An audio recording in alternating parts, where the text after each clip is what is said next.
Hi everyone, our topic is relocation or destruction of Armenian artifacts, monuments, or khachkars from original sites. Khachkars are intricately carved stone crosses that serve as a distinctive form of the Armenian culture and spiritual expression. These monuments are often adorned with detailed patterns, floral designs, and inscriptions. Originating in the 9th century, khachkars were created for various purposes such as commemorating significant events, such as grave markers or celebrating victories. They embody a deep connection to the Armenian Christian identity, history, and artistic heritage. Khachkars are more than just religious symbols. They are national treasures representing Armenia's endurance through centuries of hardship. Each khachkar is unique, reflecting the skill and creativity of its maker, and they are often regarded as a prayer carved in stone. The UNESCO designation of khachkar making as an intangible cultural heritage of humanity in 2010 underscores the importance in Armenian cultural identity. Throughout history, khachkars have been subject to destruction and relocation, often as a result of conflict or political oppression. One of the most infamous examples is the destruction of the Julfa cemetery in Nakhchivan, present day known as Azerbaijan.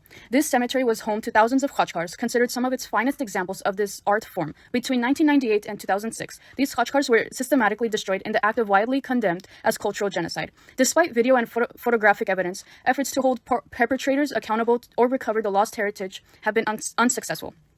Some khachkars have been relocated to museums or private collections for preservation, but this often separates them from the original cultural and spiritual context. For example, khachkars removed from conflict zones are now displayed in institutions like the History Museum of Armenia and the Armenian Cathedral in Echmiadzin, ensuring their survival but highlighting the border challenges of safeguarding cultural heritage in turbulent times.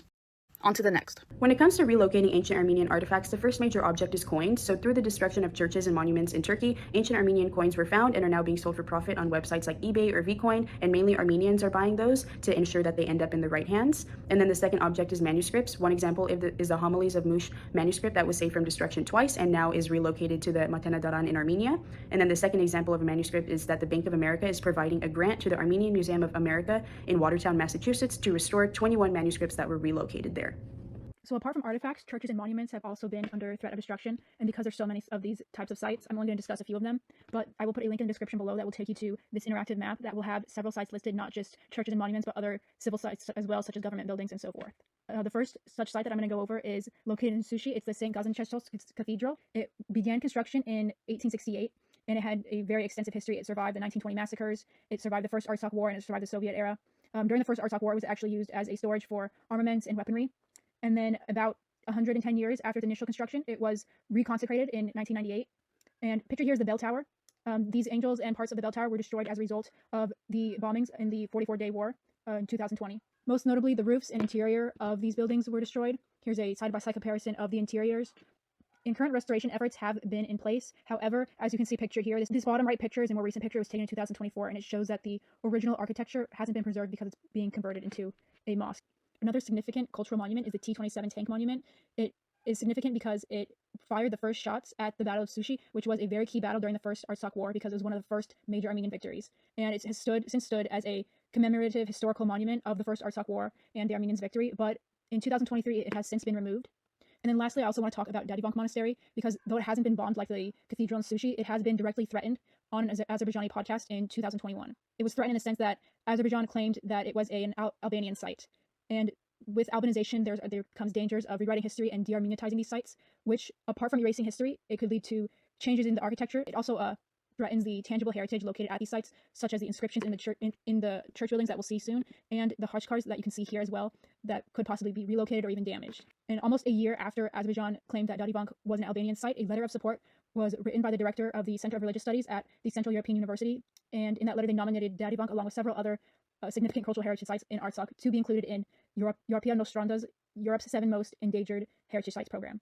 And the Monument Watch has also brought attention to the Dadivank Monastery because they warned that as it is under threat, it should be taken more seriously because Azerbaijan does have a history of targeting and erasing Armenian cultural sites such as these, like they did with Nakhchivan.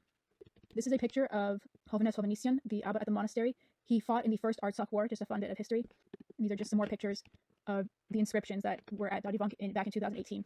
This takes us next to what our role would be and what steps we could take moving forward as concerned parties to hopefully prevent the destruction or erasure of these heritage sites. There are ways that we can move forward from this. One way is with the Armenian diaspora having a key role to play in, and that is by holding up marches or rallies and talking about the lives that are being ruined in Artsakh right now. And another way by the Armenian diaspora, what they could do is educate people about the 2020 war and what happened between the Azerbaijan and Armenians and the Nagorno-Karabakh war. Another way is for people to return artifacts, Armenian artifacts, back where they belong.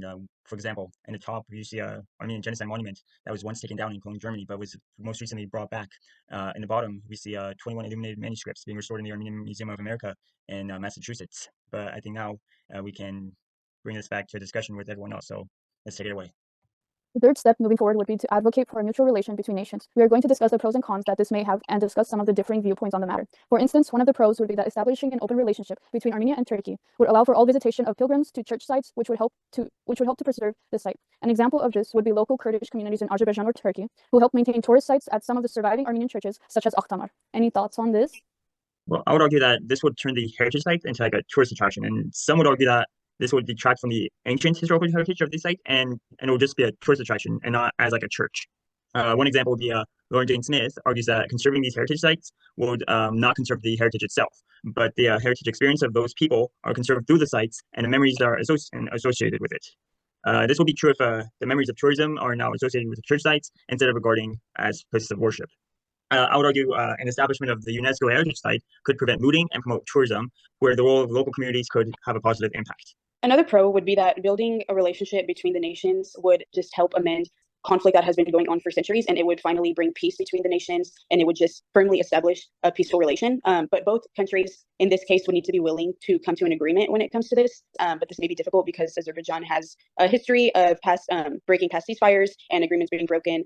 We would need to ensure that other nations enforce peace and that any party that breaks the agreement would be held accountable. In this case, kind of looking towards UNESCO or another third party that would ensure that the heritage sites are preserved and that this peace is being maintained unbiasedly and firmly it's sustainable, and they have a sustainable process to maintain this peace. An example of how perpetrators or aggressors have been held accountable is the German perpetrators during World War II tried for their crimes against humanity at the end of the war by the International Court of Justice in the Nuremberg trial. So this is an example of how perpetrators or aggressors have been held for their actions, and how any type of organization can make sure that the justice is served and that they get what they deserve for what they have done.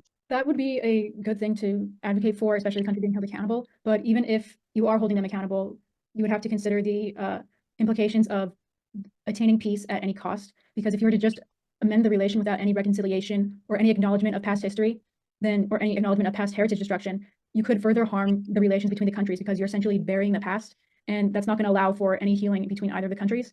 Laura Jane Smith also argues that since heritage is not just about the past, but it's rather a process of engagement, like an act of communication, and an act of making meaning for the present, because she also argues real heritage is more of a social and cultural process, so it involves emotions and your understanding of your sense of self. So acknowledging the past would be an essential part for the establishment of peace. When shared memories are used and passed on and recreated through generations, would be helping to shape the individual self or the country's idea of itself as a whole. So if your heritage is being destroyed or erased, there would need to be that acknowledgement to essentially redeem it or reestablish that memory or that country's memory. We'll leave it open to the audience to discuss any other pros and cons they may see on this topic.